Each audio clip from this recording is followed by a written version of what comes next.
చెప్తానండి. చంద్రబాబు నాయుడు గారు, లోకేష్ గారు, పవన్ కళ్యాణ్ గారు ఆయన ఎవరండి? కిరా కార్పిన.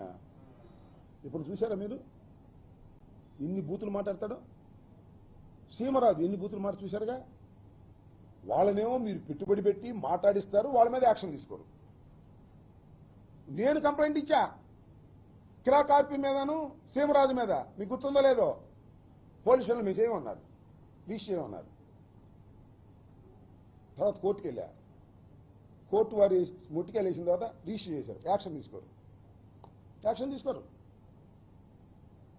అదే కేవీ రెడ్డో ప్రశ్నారావణ అయితే 500 మంది పోలీసులు వెళ్ళిపోతారు మీ దుంపదగా.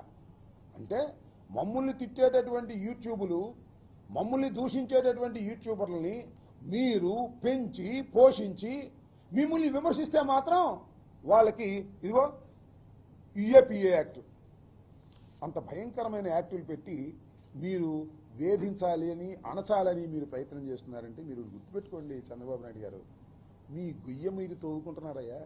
మీ గొయ్య మీరు తవ్వుకుంటున్నారు.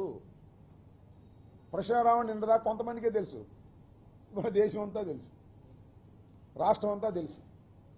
ఏ టీవీ చూసినా ప్రశ్నారావణకి వ్యతిరేకమో అనుకూలమో మోస్ట్ పాపులర్ క్యాండిడేట్ చేశారు మీరు. కేవీ రెడ్డి కూడా అంతే, ఏదో ఒక యూట్యూబ్ ఛానల్ చేసుకుంటున్నాడు. రెడ్ బుక్ని ఎర్రి బుక్ అన్నాడంట. ఆ బుక్ దగ్గర ఏదో పదం పెట్టారు, పూ అనే పదం పెట్టి అన్నాడని చెప్పి రాసి పారేశారు. ఎఫ్ఐఆర్ రిజిస్టర్ చేశారు, తీసుకొచ్చారు, లోపల పెట్టారు. మీ గొయ్య మీరు తవ్వుకుంటున్నారు. ఎంత చెట్టుకంత గాలిలాగా, ఎంత క్రైమ్కి అంతే కేసు ఉండాలి. ఇది ఎక్కడ కేసులే బాబు, నాకు తెలియకూడతాను. ఇంతంత కేసులు పెడితే సమాజం మిమ్మల్ని అంగీకరిస్తుందా చెప్పమని ఈ సందర్భంగా నేను మనవి చేస్తున్నాను. అన్నిటికన్నా మించి ఏంటంటే, పోలీస్ స్టేషన్ ఉంటే పార్టీలో వెళ్ళిపోతారండి, మాకు అప్పచెప్పమంటున్నారు. పోలీస్ స్టేషన్లో రావణుంటే మాకు అప్పచెప్పన్నాడు, సంగతి తెలుస్తా ఉంటున్నారు. ఇంకా ఏం పోలీసులు అప్పచెప్పలా, పోలీసులు కూడా నెట్టేశారు, అది వేరే అంశం.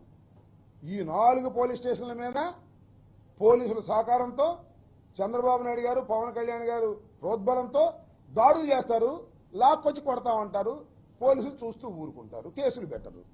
ఇది ఒక దుర్మార్గమైనటువంటి పద్ధతుల్లో జరుగుతూ ఉంది.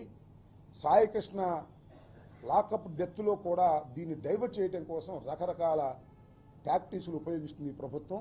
నేను ఒకటే చెప్తున్నాను, పోలీసు వారు ఎక్సెస్గా ప్రవర్తిస్తున్నారు, తప్పుడు కేసులు పెడుతున్నారు, అన్యాయంగా వ్యవహరిస్తున్నారు. ఇది చట్టం ముందు ప్రశ్నార్థకమవుతుంది రాబోయే కాలంలో. గుర్తుపెట్టుకోమని కూడా ఈ సందర్భంగా నేను చెప్పదలుచుకున్నాను.